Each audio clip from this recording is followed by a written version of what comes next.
Welcome back. It's been 1,317 days since Britain's voted on Brexit.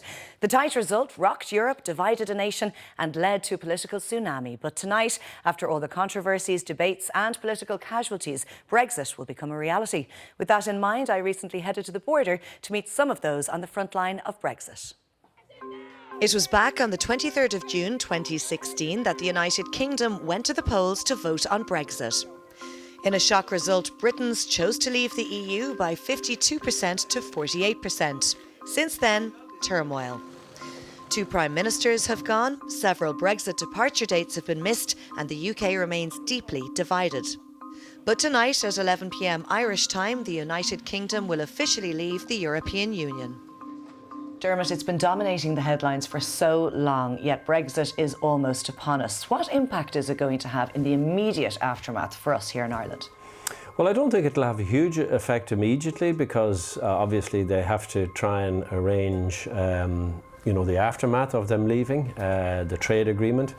And not only trade, it's other things, and that will take a long time. It will take much more than a year. So I think this will continue to go on and on and on. And, one way or the other, Brexit, soft or hard, it's going to have an impact in border areas because it's going to, in the sort of psychology or in the minds of people, it's going to bring back a division that, we had succeeded in sort of disappearing it.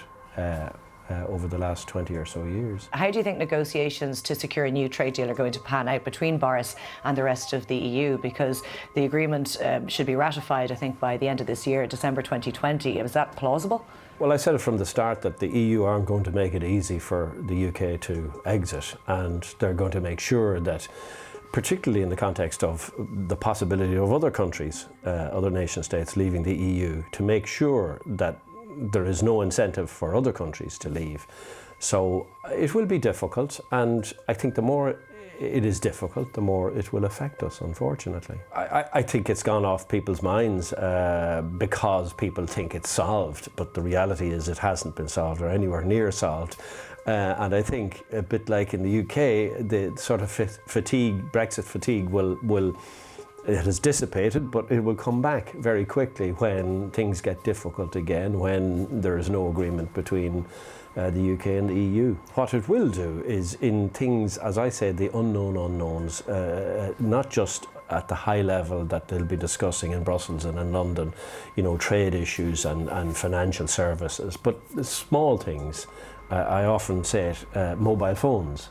If there is no agreement made in relation to roaming, we'll be back to a situation where even in one house, my phone roamed, and that obviously, before they brought in free roaming, cost me, and it cost businesses who operated in the border areas. And I think there's hundreds of those issues that the diplomats in Brussels and in London will not really think about, and it will only be when it affects people, then they will have to come back to these issues to try and sort them. Do you think it's a good thing, though, that there's finally a bit of certainty around Brexit?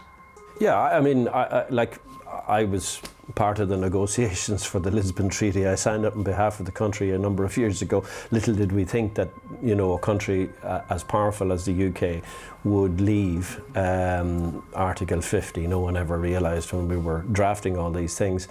The big issue, I think, apart from, looking at it from a purely local border point of view, we are losing an ally around the EU table, an ally that we worked with very closely, and we won't have that ally. So we will lose their assistance and indeed their power, because they were a big country in the European system, and they're now gone.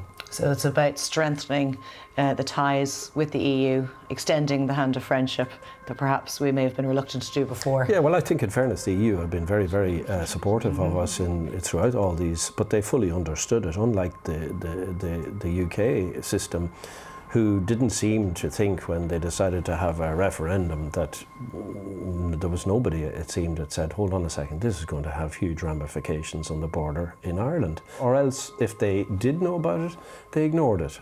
But it came back to haunt them, and look at their political system. It's more or less imploded because of Brexit.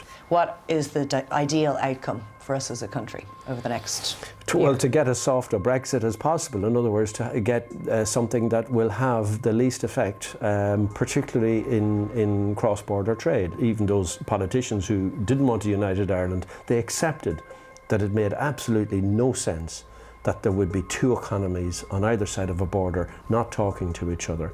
What Brexit will do is, unfortunately, just separate that a little bit and go back to the situation where, I won't say we will have customs posts, we won't, but we will have divisions, and not only some sort of paper divisions and the way you do business, but also divisions in the minds of people that, you know, they definitely are two separate jurisdictions. While it may be certain that the United Kingdom is leaving the European Union tonight, for those around the border, the uncertainty continues. The huge impacts we're really worried about are for customers buying, selling across the border, whatever form that's going to take now. For staff who are travelling north and south, for currency exchanges and the impact that's going to have on businesses. And it's not necessarily the larger businesses it'll have the biggest effect on, it's the small and medium-sized enterprises. The places with between 5 and 20 employees. If you've got 5% increase in your costs, it's a massive hit to your bottom line. And we really don't know what those impacts are going to be yet. And that's really the frightening thing. And smaller companies, smaller businesses don't have the same facility to hedge, be that in terms of currency or to plan to stockpile and do everything else. So big concerns for everybody around the area. And we've been trying to advise people, and we've been working with Intertrade, we've been working with all the government agencies to try and give people the knowledge and supports that are out there. But it's very, very hard to plan for something when you don't know the detail of what it's going to be. But we also have to remember the human element as well. And Sean, as General Manager here at Marshes, so many of the employees here are local residents. They work and live nearby. How is it going to affect them? Absolutely. There's always been a crossover between not just customers, but actually our staff. So the potential for the impact there is incredible. Looking around here at Marshes, one of the largest shopping areas in the district, I could see some well-known Irish brands, but also some well-known British high street shops too. Is there a fear for you that perhaps these brands might migrate elsewhere further down the line? Oh, again, yeah, very much so. We carried an exercise back, like we've been talking about Brexit for the last 2.5 years, and people are fed up with Brexit, and it's Brexit and Brexit. We carried an exercise to ask each of the retailers to change what preparation have they taken in place in regards to where did they source the product from? Did it come via the UK? A lot of questions there, and it was actually very sad to see preparations just weren't there. There was uncertainty there, and when you look at the potential of, as you can see, we do have a lot of English brands here. Moving forward, the uncertainty is still there. Whilst en route to the town of Jonesborough today, it was suggested to us that we stop off here at this church about a kilometre outside of town, just to put into context how random the border is in so many areas across the country. So, for example, if I step here to be right beside the church, I'm in the north of Ireland, and yet if I step down here to be beside the graveyard, I'm in the south. The border between the north and south of Ireland is much more than a line on a map. I met up with Damien McGennity from Border Communities Against Brexit to get their take on Brexit Day. It has been such a soap opera. You know, it has taken so many turns. On a couple of occasions we thought we had a deal, and then we didn't have a deal, and we had to keep the campaign going, and we have a deal now that's only okay. It mitigates that there's no border, but there's lots of problems with businesses in the north. Our campaign centred around, if there had to be a border, there would have had to have closed border roads. So you would have cut communities off. Scores of roads would have been closed, because when you go back to the 50s and the early 60s, there were only 17 border roads open from Dundalk to Derry. The rest were closed. My parents and the people around this area remember that. And then we had the Troubles and we had all of that conflict. So we know that borders cause huge problems for communities like this.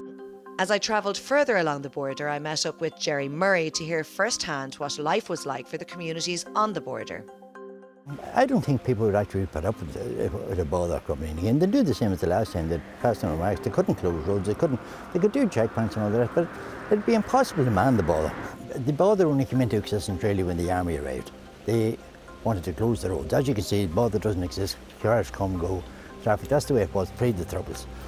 When the Troubles arrived, the army came along and they insisted on closing the bothers. And they used various methods. They used bollards, they used to blow up, they used anything to stop people crossing.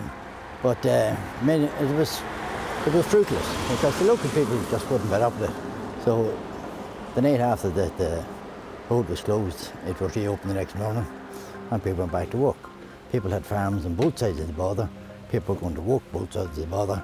They weren't going to do detours of 20, 30, 40 mile to get to the work. The actual practicality of closing the roads just didn't work and won't work in the future. And I mean, we've got a Good Friday Agreement. It's important that that's maintained. The roads are supposed to be open between north and south.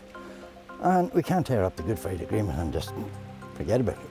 I have a son who works in Dublin. And if you're coming down the road there, you may see loads of cars parked along both sides of the roads. All those people are from the north who are all travelling to Dublin to work daily. And I think statistically there's something like 30,000 people travel from the north to the south every day to work or socialise a business of some sort or other. So you just can't stop that. As the clock strikes 11 tonight, some will be celebrating while others will be in mourning. The UK has insisted talks should not extend beyond 31st of December this year, when the transition period comes to an end. But as is always the case when it comes to Brexit, the only certainty going forward is uncertainty.